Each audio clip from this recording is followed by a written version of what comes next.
scared of height. Some people scared of driving fast. Some people scared of ghosts. Some people scared of the truth. Okay, so we are back and it's time for singers and players of instruments. As you know, it's Reggae Wednesday. So with this feature, we dive deep into the beautiful month of February. And as many of you know, this is Reggae Month. So for the for the rest of the month, we'll continue celebrating the legends of reggae music, both singers and instrumentalists. I'm just I don't know what's happened to me this morning. I'm mostly nervous. But today we are doing something a little different. Yeah, we are going to be focusing on something incredibly important, cultural awareness. This segment is brought to you by IMSCO, the International Multi-Shared Cultural Organization, and of course our friends and family in the diaspora. So, what does culture mean to us, and how do we define and preserve it? That's exactly what we'll be diving into today. And to lead the conversation, we have no stranger to the show who we just spoke with, our very own resident expert on Focus on Africa, DeBenki. He's back with us to share his insights, and he'll also be joined by a special guest, Dexton Kumbi Davis, a former member of the renowned international reggae band Mystic Revealers, a talented guitarist and music teacher. Good morning again, DeBenki. Good morning to you, Dexton Davis. Yes, so before we get into the discussion, Kumbi, welcome. We'd love to hear more about you. Tell us a little about your upbringing in Jamaica and growing up in a musical family. Yes, good morning. Listen. Good morning, good morning, good morning. Okay, so yes, and welcome, Kumbi, to the Hello Jamaica show. And yes, can you tell us about, your growing up in Jamaica and a little bit about yourself in your music career? Again, greetings to the Slum Shooting Radio audience worldwide. I Dexton Davis was born in Montego Bay. So it's three segment in terms of born in Montego Bay in that city. I would consider it a ghetto right and in Gravelly there beside 14 police station. We were partly there and also in Kingston, a little bit in Trenchtown, also in the country of St. James, Care Coach. Mother, I was in Brazil, father, son. Oh, wow. Trenchtown. Listen, Trenchtown is responsible for so much people's musical careers. It influenced so many people musically. So, that's amazing. So, tell us now, how you got involved with the Mystic Revealers? Well, growing in Montego Bay, being in the music, start music in school, in children's school, elementary school, to the high school. Learn a little bit and then start to learn more. So now when I reach in the teenage, like about 17, 18, 19, with a man called Carl Bryan, a well-known saxophonist, Carl Bryan, called tenor bar because he was so. And then after coming to Kingston again, I would turn into Kingston to live a little bit in Elliston Flat. Well, not necessarily in Elliston Flat, but in a place they call Dreadites, Bedward Pastor. And we feel for a few years. That's been around the kind of Billy Mystic. Yeah, Billy Mystic. Pick up yourself, Billy Mystic. We love him so till. Yes. So we're talking about like 80, 85, 86, 87. Then start to really go on and play with them, playing guitar, and, putting a strength to it, and that's where we come together, Billy. When I went to see Billy Mystic, that Anthony Wilmot. Yeah, Wilmot, man, yes. For those who don't know, Royal Thomas Estate, Wilmot, he was one of the actors in that drama. Billy Mystic. So it's him. Played partner called Stevie. Yes, and I know about it well, yes.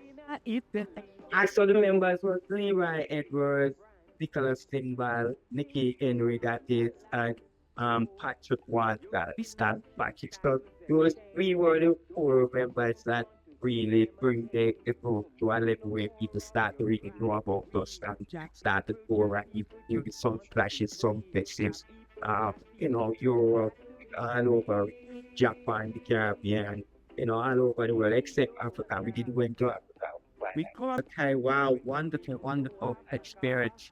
So now let's dive into the topic of the day. What is culture? Oh no, actually, sorry, my mistake. We want to play a song from you first. Kumbi. We're just gonna play some of your music so that listeners can hear your music. Okay.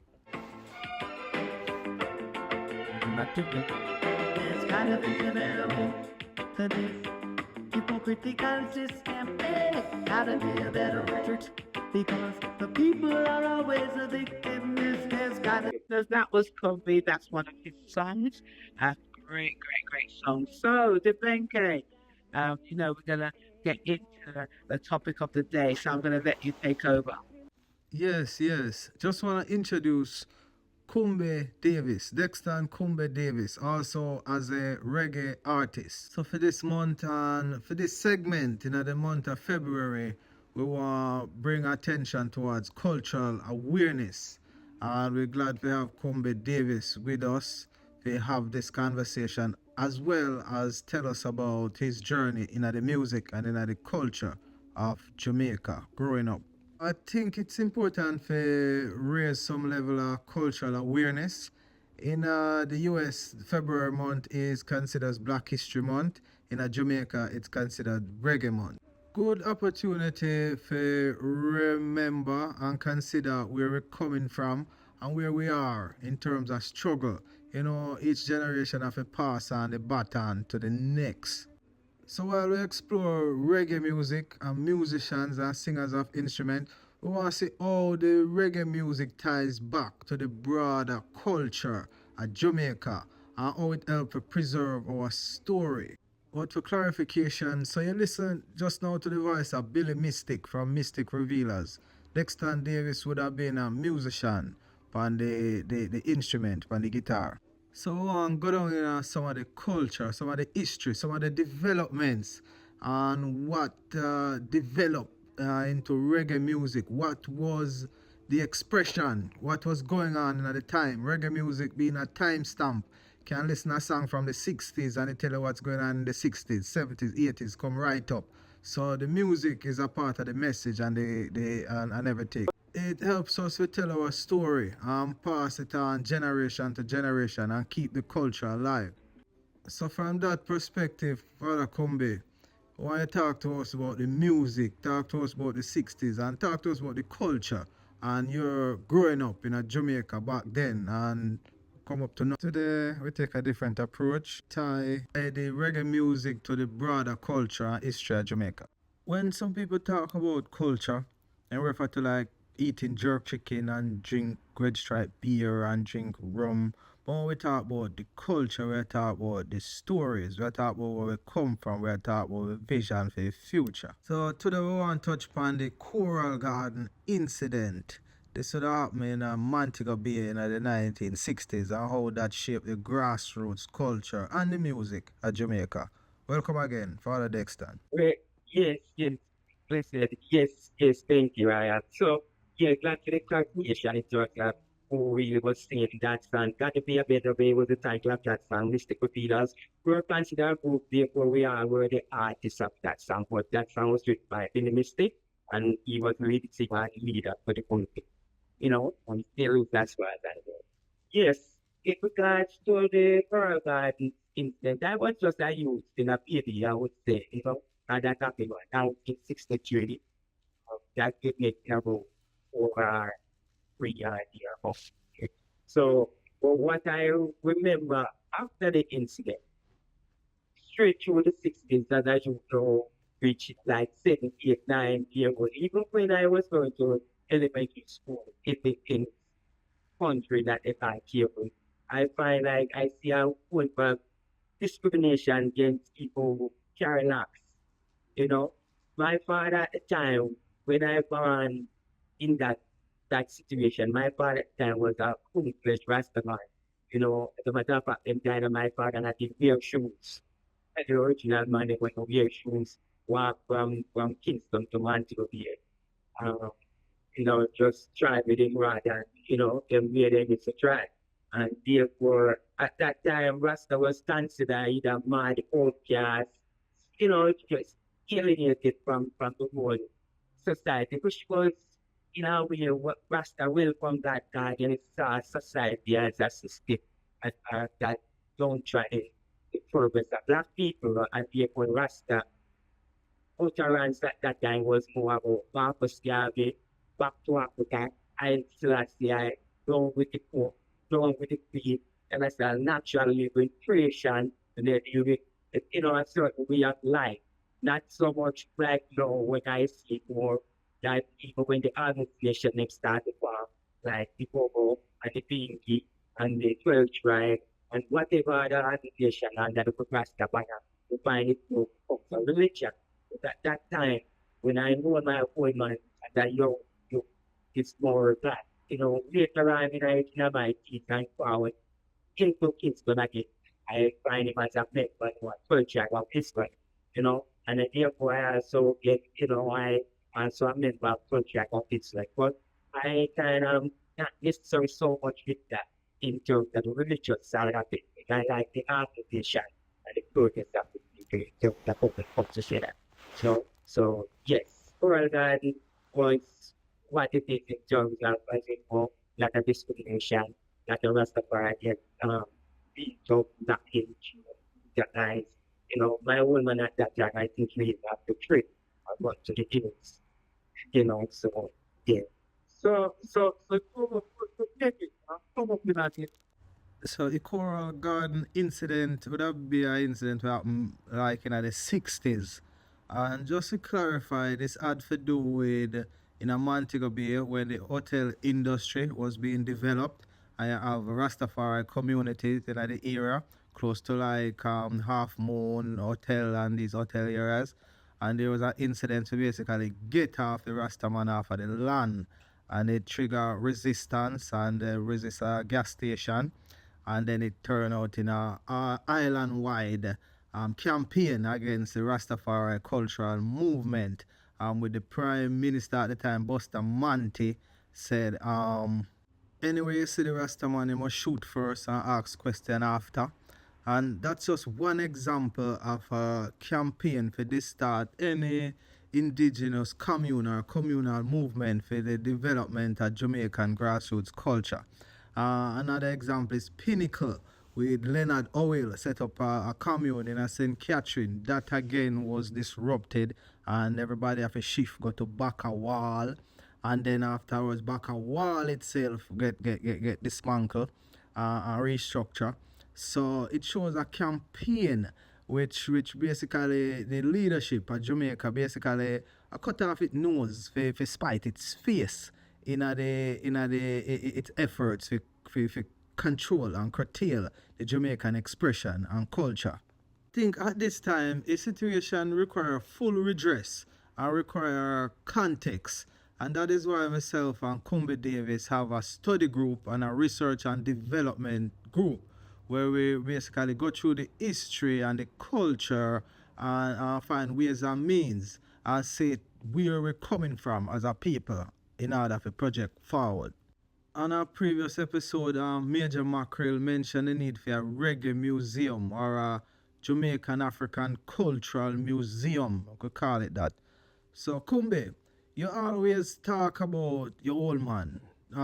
Talk a little bit about your father, your old man, and how he play a role in the contribution of the reggae music and the development of the culture. All right. Well, I before I go there, so I like that you touch on the government and the whole don't try to Rastafari in Jamaica. You see, the whole thing we have to remember also that these two political parties in Jamaica, the agenda was to stop the people from also looking to occupy. The agenda was to keep the people them under the British rule. Right? That's why they were against the movements of Marcus Garvey. Norman Manley and Buster Manti was really the repatriation and those things was really the thing that they set up a system that they benefit from and have it still under the British rule, which is still under that up to today, which we still find the people still killing out each other because two parties up to today. We still find the government still a push out people who consider to be grassroots people and people who don't have a voice, have a land, that they even sort out, go with them machete and sort out things and deep and set it up. I go on the inside, go live after they run out people to say, don't live in a society, go ahead, go and push, or go in the gully. After man set up gully and set up things that come together now, pick them up and have investors come in and set it up. That just one day on Bob Marley Beach, you know, and that been going on forever since, you know, so it's a thing. In regards to my over now and the development and moving towards what very much at this point, my woman is well known also as a producer and songwriter, well, good friend at the time with Bob Marley. He was my first person who did the audition for people who wanted to do Scotland Studio back in the 70s, 80s. People sang like Big Marley, Bob Marley. Yeah, we up on the jail. One, you know, one, four, five, six, something like that. But they usually pick to the tomorrow again. That's the thing. Nadine's first set of songs, Starvation, and then drum one like me. Okay. Nadine Sutherland. No. All right, yeah. Oh, yeah. Nadine Sutherland, I think that she was sung with Terry's Fabulous Action. She do a song there, but in the night, that thing. Action,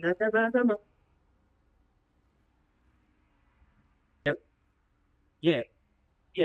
So, yeah, man. So it was wrote down for people like Dennis Brown, Luciana, Sophia Judge, Gurley, Tina Stewart, Noel Veteran, and that sounds, you know, and plus these are artists himself.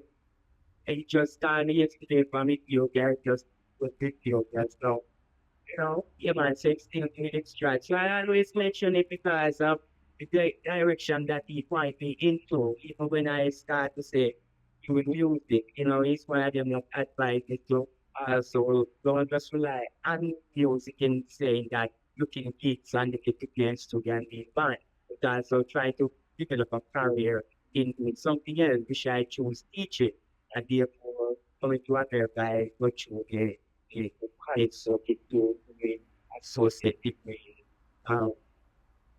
bachelor science and a master's in things like education. So also that is what established our check. Yes, give thanks. Big respect to Father Sankey Davis. So 1 year where Mama B and Son Diamond have to say. And you know, I am amazed because I didn't know that this guy was so connected that, you know, and knew everything. Because I'm in studio, you know, thinking, oh my God, Mystic Revealers, Billy Mystic, it know Billy Mystic. And then it mentioning Nadine Sutherland and a bag of people, Terror Fabulous. And I'm saying, wow, this guy has his stick together. My youth, you continue the same way, the man. And I'm telling you, it's so good to hear that. So into the culture, into the music, and now with music, we can't get the young people that we ask them about so into the culture, into the music, and now with music, we can't get the young people that we ask them about certain artists, them don't know who you are talking about, you know, the Benki. No, Okay, so we're just gonna you know, DeBenki was saying about playing a song. So engineer, can you just start it from the top and so the people can hear the song that DeBenki wants to play? Yes.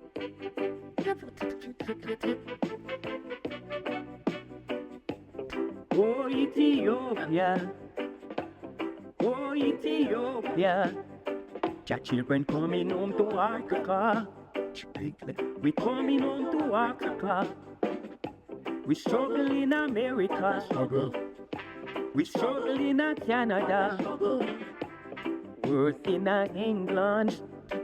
London Bridget. Yo, yeah. Wow, DeBenki, yeah. Addis Ababa. Wow. So yes, this conversation kind of different. We try to bring out the cultural element so that the youth them can get a focus of where the thing coming from. That's what the music is, cultural expression. So we have to get to the root of the culture. Reggae music is a cultural expression. And if we're not careful, the whole thing just becomes a catalyst for the youth them just drunk and drink and lose our consciousness, awareness. Well, because we can't kill off the woman like that. That's why this is a reminder. Because even at the US, we have Black History Month. So Jamaica shouldn't take it for granted. So you have a reggae month, which leaves out the culture and the history and the struggle. Jamaica no short of reggae music. What we short of is context and proper cultural perspective. Unity are when everybody see what go on and willing to do something and play them part. Reggae music help with that. And also institution rally around a vision, which takes into account the youths them lived experience. The other day, I was watching an episode with a film crew who come down from Canada from a program where them call Hill and Gully Ride. And them capture the stories across Jamaica in the different communities. Yes, man. I'm on Sundays at 6 o'clock. Yeah, man. And that's how the radio station can help to capture the message and context the stories, and from this lead to further development based on a program, That is why myself and Kumbi Davis, we facilitate a study group. We go take the history back from 3500 BC and take it up to 1500 AD. And that is the worldview, that a long view will help people to understand what's going on instead of just pick up from where we pick it up in the schools and say, hey, here's a bunch of people who come from the bottom of a boat and this is what you got to do. Education will lead more towards enlightenment and intuitiveness, and that is where reggae music lead. It's a music that come from out of the heart and it take on to the whole world. And it's a Jamaican cultural expression. And the Jamaican culture is an extension of African culture. And that's how Jamaicans lead. Jamaicans lead with that warm culture. And the music plays a big part in that as well. And can I tell you, DeBenki, I'm having a big fight on this very station, because them players on a Lovers Thursday. Them no want hear no Lovers rap. Them no want hear no reggae. Them want hear R&B and soul. How can you have Lovers Thursday and don't have Lovers Rock? So it's a fight trying to get the people them to know that we're lovers also. We have great Lovers Rock. Why should you exclude them on a Lovers Thursday? When the people them calling them request, them only want request Celine Dion and them the people there. Like with Barry's Hammond, with Gregory, with Dennis, and vex me, bad DeBenki. Well, that says it all, Mama B. The fight is for the culture. Once you lose the culture, you lose the fight. You see? And it's a cultural war. Where we have to fight with our own culture to win it. A man suppress your culture and suppress your values and impose a different set of rules. So the music is like a weapon. You have to fight with it. Can I interpret? Yeah, yes. Greetings again, Marty. So, it's always a thing, with Jamaica growing up. Remember that the radio station didn't play Jamaican music. They didn't into reggae music. They were more into foreign art. Yeah, that's why you find the Jamaican artists, even Bob Marley himself, at the copy. Yes, foreign art. I myself do a song, Chili and a jet player, cover. You know that something. So what I'm saying is that people like myself now, although yes, we the impediment of reggae is in us, not because of our music per se, but because of our culture, because of where we're from, originally from Africa. So that is in us, and it's part of our DNA. Come out with creativity, come out with that kind of spirituality of telling a story, what's happening to us what has been happening to us and where we're looking forward to go. Yeah, because of that, they don't want to hear that. But even the love songs, because I have love songs, but it's still not going to be just baby, I love you. Try to uplift over here and you should be the one. Yeah, so they want to do that kind of thing. They don't want that kind of thing. They don't want it to lead to a system where we start to downgrade Kumbi. Yes, Kumbi. Eradicate. I start to promote violence against each other. Anything you want to do with that. So they prefer you say, Kumbi, they prefer you be with, can you hear me? Kumbi. Yeah.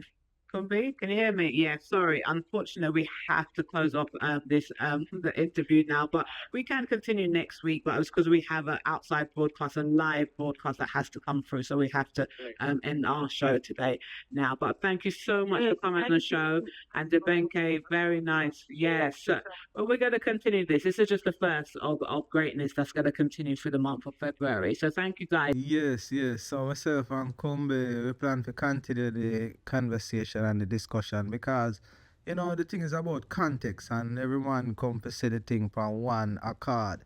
And the only thing we really have to agree upon is what has been agreed upon already. You don't have to make up nothing. You see it? Follow the Benki, I can't take it off the phone.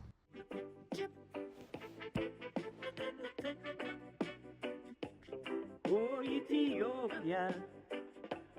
Oh, Ethiopia. Your children coming home to Africa. We coming home to Africa. We struggle in America. We struggle in Canada. Worse in England. London Bridge is burning down. The London Bridge is burning down. So can you tell me where that queen of a run? Can you tell me where that hope of a ton? What happened to the wicked leaders, them on the land? Cause anyway them run them off a tumble down. And anyway them turn them up, they get them fire burnt. Oh Ethiopia. Oh Ethiopia. Your children coming home to Africa.